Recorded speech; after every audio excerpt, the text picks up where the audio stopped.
Why would a civilization carve knowledge into stone? Why weren't words enough? Why did symbols last longer than language? Across ancient ruins, tablets, and seals, the same shapes appear again and again. Circles, lines, spirals, marks without names, different continents, different cultures, the same symbols. Were these signs only expressions of belief, or was what we now call myth once a technical language, designed to record, warn, or instruct? In this episode, we're not asking what ancient symbols meant, but why they were created in the first place. Because sometimes the real question isn't what people believed, but what they felt compelled to preserve. If this question sparks something in you, don't forget to like, comment, and subscribe. Because this series isn't about the past being mysterious. It's about the possibility that the past was trying to explain something. The earliest records of humanity were not books, they were walls. Before writing existed, people carved, hands pressed into stone, animals etched into rock, lines, spirals, repeated shapes, cut carefully, intentionally. These marks were not decoration, because the same symbols appear in different places, at different times, with the same structure. A handprint was more than "we were here." A spiral wasn't art, it suggested a cycle. A straight line wasn't random, it pointed, divided, measured. Archaeologists have noticed something crucial. Many of these symbols were placed at entrances, near water sources, along travel routes, or aligned with the sky. They were positioned where they would be seen, remembered, returned to. So the first real question becomes this: if these marks were only spiritual expressions, why were they carved in such strategic locations? Maybe these weren't messages of faith, but the earliest attempts to record a reality that couldn't be ignored. Look across the world: Mesopotamia, Anatolia, Egypt, Central Asia, the Americas, thousands of miles apart, thousands of years apart, and yet the symbols are familiar: spirals, circles, crossed lines, geometric forms repeated with precision. These cultures could not have copied one another. Many of these markings appear at the same time in history, in societies with no known contact. More importantly, they weren't carved randomly. They appear on seals, at temple thresholds, on burial stones, near water systems, and in structures aligned with the sky. Same shapes, same contexts, same placement. That pattern matters. If these symbols were only artistic, why repeat them so consistently? If they were religious, why avoid clear images of gods or figures? Most of these markings tell no stories. They show no faces, no myths, only form. Because form doesn't narrate, it defines.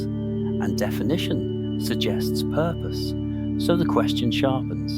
If belief created these symbols, why do they behave like parts of a system rather than expressions of faith?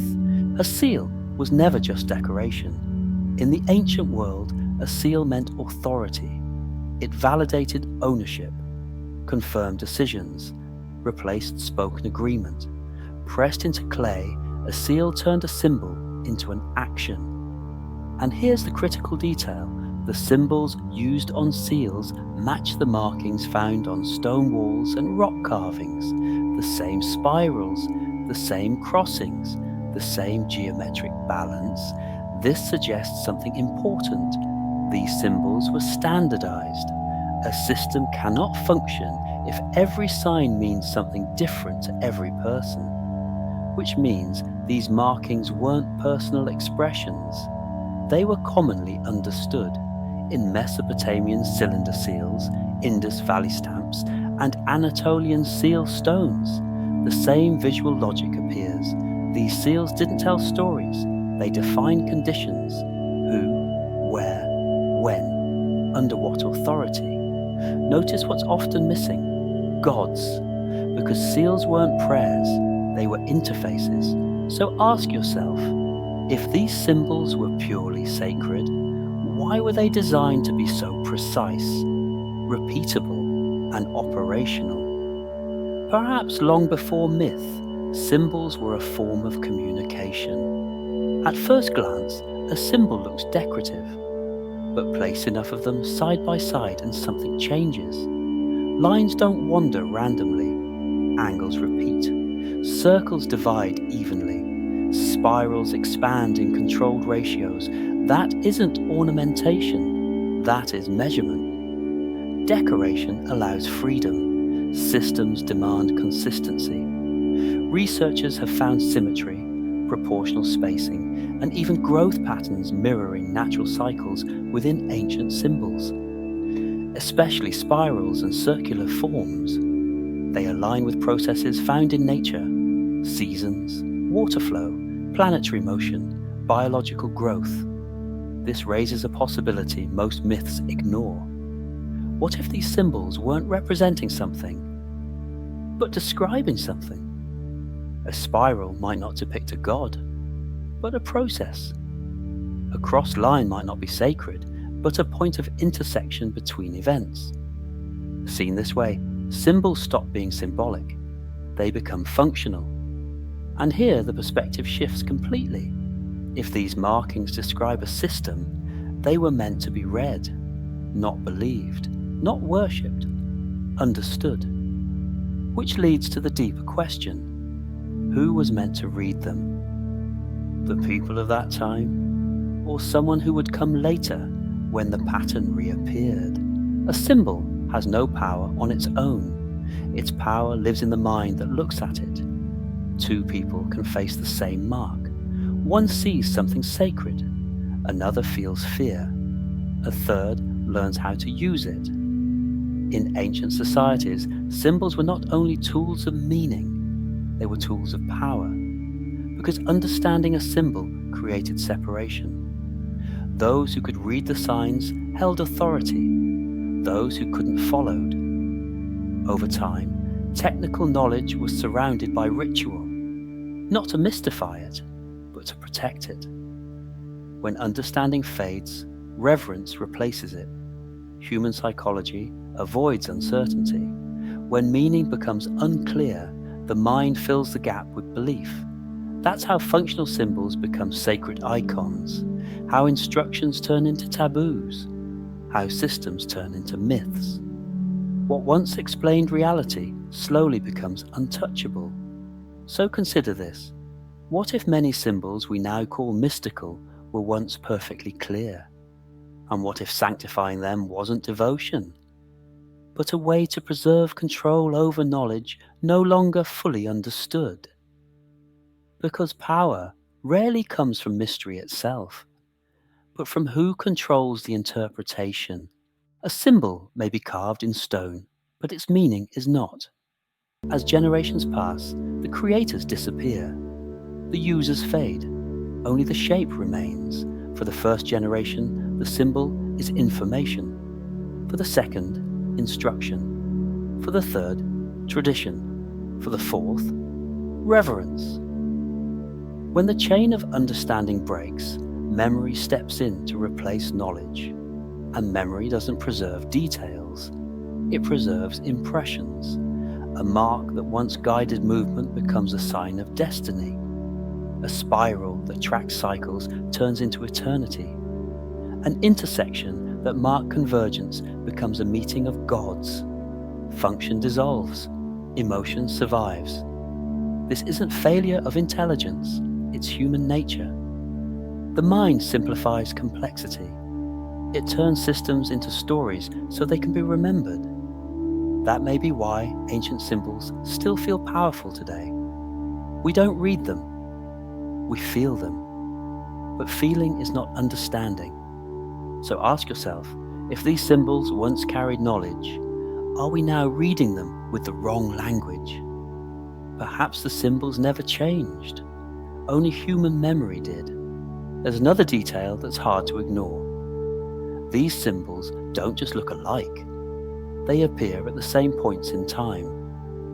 Across different regions, archaeologists find similar markings dated to the same centuries, often during periods of disruption. Sudden climate shifts, mass migrations, abandoned cities, collapsed systems. In some places, the crisis was water. In others, drought. Elsewhere, darkness, famine, or displacement. Different outcomes, the same era, and the symbols remain consistent. This leads to two possibilities. Either these cultures were connected in ways we no longer understand, or they were responding to the same global trigger. Layers of ash in the soil, magnetic irregularities, ecosystems breaking down at once. It's as if the planet itself entered a recurring phase, and humanity recorded it the only way it could, not with stories, with marks. Perhaps these symbols weren't messages for gods, but for the future. Warnings, records, evidence of a cycle repeating. So the real question becomes this: when the same symbols appear across continents and crises, are we looking at coincidence? Or at humanity's attempt to remember something it knew would happen again?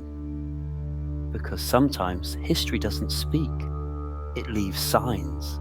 Imagine a single stone, left behind thousands of years ago, its symbols still visible, its meaning unsettled. The people who carved it are gone. The world they lived in is gone.